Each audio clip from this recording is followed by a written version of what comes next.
Hello guys, welcome back to my channel my journey. आज मैं आपको पढ़ाने वाला हूँ क्लास 11 चैप्टर 1 लिविंग वर्ल्ड। तो इस सीरीज़ में हम 2027 नीट प्रेप करेंगे। तो मैं आपको हर चैप्टर पढ़ाऊँगा 11th से लेकर 12th तक का पीसीबी का। तो होप आपको ये सीरीज़ पसंद आएगी। अगर आपको पसंद आए तो इस सीरीज़ को लाइक, शेयर और सब्सक्राइब करना, ठीक है। चलो अब शुरू करते हैं। और इस सीरीज़ में हर कुछ क्वेश्चन और हर कुछ टॉपिक कवर हो जाएंगे जो आपके नीट के लिए रेलेवेंट है, ठीक है। तो देखो, पहले क्या है लिविंग वर्ल्ड। तो एक क्वेश्चन बहुत आता है जैसे कि बायोलॉजी जो है, बायोलॉजी इज साइंस। बायोलॉजी एक साइंस है ऑफ प्रोसेसेस की, ठीक है। बायोलॉजी एक साइंस है लाइफ फॉर्म और लिविंग प्रोसेसेस से, ठीक है। ये क्वेश्चन आ जाता है कई बार, ठीक है। अब हमने क्या इसमें बायो में क्या बोलते हैं कि a common feature of all such forms of inanimate and animate object was sense of awe. मतलब कि देखो, एक चीज़ है कि जैसे मान लो एक नॉन लिविंग थिंग है, मान लो एक बॉल है, ठीक है। एक बॉल है, उसको सेंस ऑफ ऑ नहीं है। मतलब ऑ नहीं है मतलब कि उसको कॉन्शियसनेस नहीं है कि भाई अगर हम बॉल को इधर मारेंगे तो इधर चली जाएगी, इधर मारेंगे तो इधर चली जाएगी, और उसको दर्द भी नहीं होगा। लेकिन अब कोई ह्यूमन है, एक ह्यूमन है, उसको अगर मैं मारूंगा तो उसको चोट लगेगी और उसको दर्द होगा, तो उसमें सेंस ऑफ ऑ है। तो ये लिविंग है और ये नॉन लिविंग है। तो अर्ली जो ह्यूमंस थे वो भी ऐसे ही डिटरमाइन करते थे कि भाई लिविंग क्या है और नॉन लिविंग क्या है, ठीक है। अब है हमारे साइंटिस्ट, जो इस चैप्टर के हमारे साइंटिस्ट हैं। ये याद रख लेना, कई बार नीट में पूछ देते हैं। Ernest Mayr, Ernest Mayr was the scientist. तो इनको क्या क्या दिया गया था, देखो इनको ट्रिपल क्राउन ऑफ बायोलॉजी का अवार्ड दिया गया था, ठीक है। Triple crown biology. इनको हम डार्विन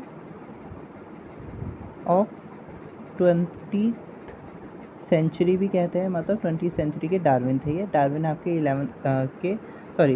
12th के 6th चैप्टर में। फिर अब इनको डार्विन ऑफ 20th सेंचुरी कहते हैं। और ये जो है इन्होंने बायोलॉजिकल डेफिनेशन दी थी स्पीशीज़ की, डेफिनेशन ऑफ स्पीशीज़, ठीक है। इन्होंने ये दिया था। अब है हमारा चैप्टर शुरू। ये यहाँ तक इंट्रोडक्शन था, ठीक है। अब है चैप्टर शुरू। What is living. अब हमारी एनसीईआरटी हमसे पूछ रही है कि लिविंग क्या है।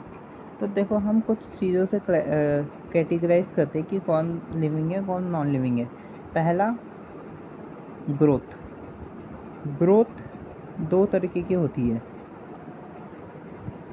इंटर सेलुलर मतलब अंदर से ग्रोथ, और एक्स्ट्रा सेलुलर।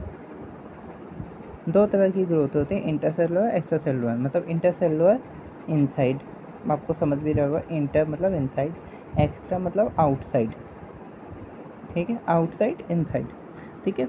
अब ट्विन कैरेक्टरिस्टिक क्या है ग्रोथ के, ट्विन कैरेक्टर क्या है ग्रोथ के, ये हमारे एक बार पूछा गया था पीवाईक्यू में, तो याद कर लेना। ट्विन कैरेक्टर क्या है ग्रोथ के, एक है increase in mass and increase in number.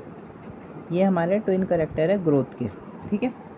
अब देखो, हम कैसे बताएंगे कि जो नॉन लिविंग थिंग्स है और लिविंग थिंग्स है वो ग्रो कर रही है या नहीं कर रही है। तो जो यूनिसेलुलर ऑर्गेनिज्म होता है, unicellular organism and multi cellular organism, ये ग्रो करते हैं, ग्रो बाय सेल डिवीजन। तो ये ग्रो करते हैं सेल डिवीजन से, ठीक है। तो अब देखो क्या होता है, जो लिविंग थिंग्स है उनका मास भी बढ़ता है और नंबर भी बढ़ता है, ठीक है। ये है लिविंग के लिए ग्रोथ। लेकिन जो नॉन लिविंग थिंग्स है, जो नॉन लिविंग थिंग्स है उनका मास तो बढ़ सकता है। अब आप पूछेंगे कैसे, मैं बताता हूँ आपको। उनका मास तो बढ़ सकता है लेकिन नंबर कभी भी बढ़ता नहीं है। तो ये ग्रोथ नहीं, ये भी ग्रोथ दिखाते हैं एक तरह से, ठीक है, क्योंकि ट्विन कैरेक्टरिस्टिक है ग्रोथ के, तो इंक्रीज इन मास तो हो रहा है, चाहे इंक्रीज इन नंबर ना हो रहा हो, लेकिन ग्रोथ तो ये भी है। तो अब आप पूछेंगे कि नॉन लिविंग थिंग्स जो है वो मास में कैसे ग्रो करती हैं। तो एग्जांपल माउंटेन जैसे आप आप कोई सैंडस्टोन देखेंगे, पहले वो छोटी हाइट का होता है, फिर एयर चलती है तो कुछ टाइम के बाद, कुछ ईयर्स के बाद, 1 लाख ईयर 2 लाख ईयर के बाद उनके जो सैंड है वो उसमें सेडिमेंट होते रहते हैं, और जो वो मास है उसका माउंटेन का वो बढ़ता रहता है, तो इससे वो ग्रो करता है। तो ग्रोथ एक डिफाइनिंग फीचर नहीं हुआ, डिफाइनिंग फीचर नहीं है, ये एक करेक्टरिस्टिक फीचर है, ठीक है। ये भी बहुत पूछते हैं कि डिफाइनिंग फीचर क्या नहीं है और क्या करेक्टरिस्टिक फीचर है। तो ग्रोथ एक करेक्टरिस्टिक फीचर होगी, ठीक है। अब आगे देखते हैं। तो अब है हमारा रिप्रोडक्शन। रिप्रोडक्शन जो है, अब वो क्या है? रिप्रोडक्शन क्या होता है? The process by which male gamete and female gamete fuses to form zygote which form new organism, ठीक है। ये तो आपको बेसिक पता ही है, 8th क्लास में पता चल जाता है आपको, ठीक है। अब देखो रिप्रोडक्शन क्या है, एक डिफाइनिंग फीचर ये भी नहीं है, ये एक करेक्टरिस्टिक फीचर। ये पहले मैं लिख के देख रहा हूँ ताकि आप पहले में लिख दिए, क्योंकि ये बहुत पूछा जाता है एनसीईआरटी से। करेक्टरिस्टिक फीचर है, डिफाइनिंग फीचर क्यों नहीं है, आप पूछेंगे आप। तो देखिए जैसे म्यूल्स हो गए, म्यूल्स मतलब जो डोंकी और जो हॉर्स का इंटरब्रीड होता है उसको हम म्यूल्स कहते हैं, म्यूल्स हो गए। हनी बी हो गई, हनी बी जो वर्कर हनी बी होती है, वर्कर बी या वर्कर हनी बी, कुछ भी कह सकते हैं आप। और इनफर्टाइल ह्यूमंस हो गए, 3 चीज़ें, mules, worker honey bee, infertile humans, ये सारे के सारे रिप्रोडक्शन नहीं कर सकते हैं। तो क्या ये लिविंग नहीं है? ये लिविंग है, लेकिन ये रिप्रोडक्शन नहीं कर सकते, इसलिए रिप्रोडक्शन कैरेक्टरिस्टिक फीचर नहीं है। और जो अब ये एनसीईआरटी में एक चीज़ लिखी हुई है, ये बहुत इंपॉर्टेंट है, फंगाई जो है वो एसेक्सुअल स्पोर से रिप्रोडक्शन करता है, ठीक है। फंगाई एसेक्सुअल स्पोर से करता है। एल्गी फ्रेगमेंटेशन से आपका रिप्रोडक्शन करता है। एंड हमारा प्लेनेरिया जो है हमारा वो करता है ट्रू रीजनरेशन, प्लेनेरिया ये शो करता है, ठीक है। तो इस चीज़ को याद कर लेना, ये एनसीईआरटी में दे रखा है, नीट में भी आ जाता है कई बार, ठीक है। तो रिप्रोडक्शन भी करेक्टरिस्टिक फीचर है, डिफाइनिंग फीचर नहीं है। अब है हमारा मेटाबॉलिज्म, तीसरा मेटाबॉलिज्म है, ठीक है। Metabolism is a defining feature of living organism. Metabolism क्या है? जितने भी लिविंग रिएक्शन हो रहे हैं हमारे, ध्यान रखिएगा, लिविंग रिएक्शन हो रहा है इनसाइड बॉडी, हमारी बॉडी या किसी भी एनिमल की बॉडी, उसको हम कहते हैं मेटाबॉलिज्म, उस प्रोसेस को। लेकिन जो इन विट्रो रिएक्शन होते हैं वो जो होते हैं वो लिविंग नहीं होते हैं, ये एनसीईआरटी कहती है लिविंग नहीं होती है, लेकिन वो लिविंग रिएक्शन एनसीईआरटी हमें उनको कहती है। तो ये पूछा जाता है कि क्या जो इन विट्रो रिएक्शंस है वो लिविंग है या फिर नॉन लिविंग है, तो आप कहेंगे लिविंग नहीं है, वो एक लिविंग रिएक्शन है, ठीक है। फिर है हमारा सेलुलर ऑर्गेनाइजेशन।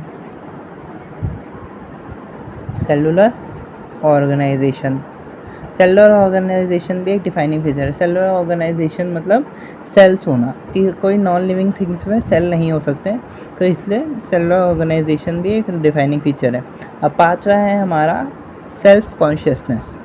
सेल्फ कॉन्शियसनेस जो होती है, कॉन्शियसनेस ये सिर्फ हमारे ह्यूमंस में होती है। अब आप पूछेंगे कॉन्शियसनेस और सेल्फ कॉन्शियसनेस में डिफरेंस क्या होता है? कॉन्शियसनेस जो होती है वो अपने इन्वायरमेंट को समझना, जैसे आप अगर एक डॉग है, डॉग के सामने से कार पास करेगी तो वो डरेगा, तो अपने इन्वायरमेंट को समझ रहा है वो। लेकिन हम ह्यूमंस है, अब हम उस इमोशन को फील कर सकेंगे, लेकिन डॉग फील नहीं कर सकता है, तो वो सेल्फ कॉन्शियसनेस होती है हमारे अंदर, ठीक है। और अब एक चीज़ एनसीईआरटी बोलती है कि प्रॉपर्टी ऑफ टिश्यू, जो टिश्यू की प्रॉपर्टी है इज गेन फ्रॉम इंटरेक्शन।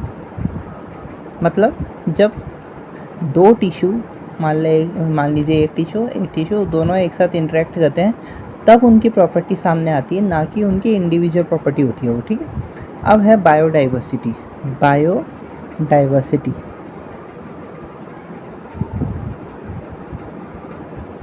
अब है बायो डाई, वो आपको यहाँ तक समझ आया होगा। अब है आपका बायोडाइवर्सिटी। बायोडाइवर्सिटी मतलब कितने ऑर्गेनिज्म स्पीशीज़ हमारे अर्थ पे प्रेजेंट है। तो ये कहती है हमारी एनसीईआरटी 1.8 से 1.7 मिलियन स्पीशीज़ ऑफ बायोडाइवर्सिटी है। ठीक है, ये याद रख लेना, पूछते हैं। अब है हमारे कैरोलस लीनियस, एक साइंटिस्ट है कैरोलस लीनियस। कैरोलस लीनियस ने हमारा 2 किंगडम क्लासिफिकेशन दिया, और ये अगले चैप्टर में पता चलेगा 2 किंगडम क्लासिफिकेशन, और दिया हमारा बायोनॉमियल नोमेनक्लेचर, ये इस क्लास में है। तो बायोनॉमिकल नोमेनक्लेचर में क्या होता है, जेनेटिक नेम और स्पेसिफिक एपिथेट। ठीक है, और स्पेसिफिक एपिथेट स्मॉल में होता है। जेनरिक नेम और स्पेसिफिक एपिथेट को हम अलग अलग अंडरलाइन करते हैं और लैटिन में लिखते, इटैलिक्स में लिखते हैं, ताकि हम उनका लैटिन बिहेवियर दिखा सकें। ठीक है, ये तक समझ आया होगा। अब है हमारी एक बहुत इम्पोर्टेंट चीज़, टैक्सोनॉमिकल सीरीज। जैसे हम इसका एक एग्जांपल दे देता हूँ मैं, फिर आपको शुरू करूँगा। जैसे मैंगो है, तो मैंगो को हम बायो में कहते हैं मैंजीफेरा इंडिका लिन। ये लिन लीनियस से है, indica specific epithet, genetic name ये मैंजीफेरा। ठीक है, अब टैक्सोनॉमिक कैटेगरी में क्या होता है, देखिए, किंगडम, फाइलम / डिवीज़न, ये प्लांट्स के लिए हो गया डिवीज़न, फाइलम एनिमल्स के लिए, class, order, family, genus, species. ठीक है, तो इसका अब जैसे ट्रिक है कि pets clean, otherwise family get sick. इससे याद कर सकते हैं आप, की से किंगडम, पी से फाइलम, क्लास से क्लास, ऐसे। ठीक है, तो ये है आपकी ट्रिक। अब जैसे एक एग्जांपल है ह्यूमंस का है हमारा होमो सेपियंस। ठीक है, ये एस छोटा अंडरलाइन, ताकि हम इसका हैंड रिटन नीचे दिखा सके, और इटैलिक्स में लिखते हैं ताकि लैटिन बिहेवियर दिखा सके। इस चैप्टर में तो इतना ही था। अगर आपको इस चैप्टर समझ आएगा तो वीडियो को लाइक, शेयर, सब्सक्राइब करना। अगला चैप्टर जल्दी आएगा, जो है बायोनॉमिकल चैप्टर जल्दी आएगा, जिसका नाम है हमारा बायोलॉजिकल क्लासिफिकेशन।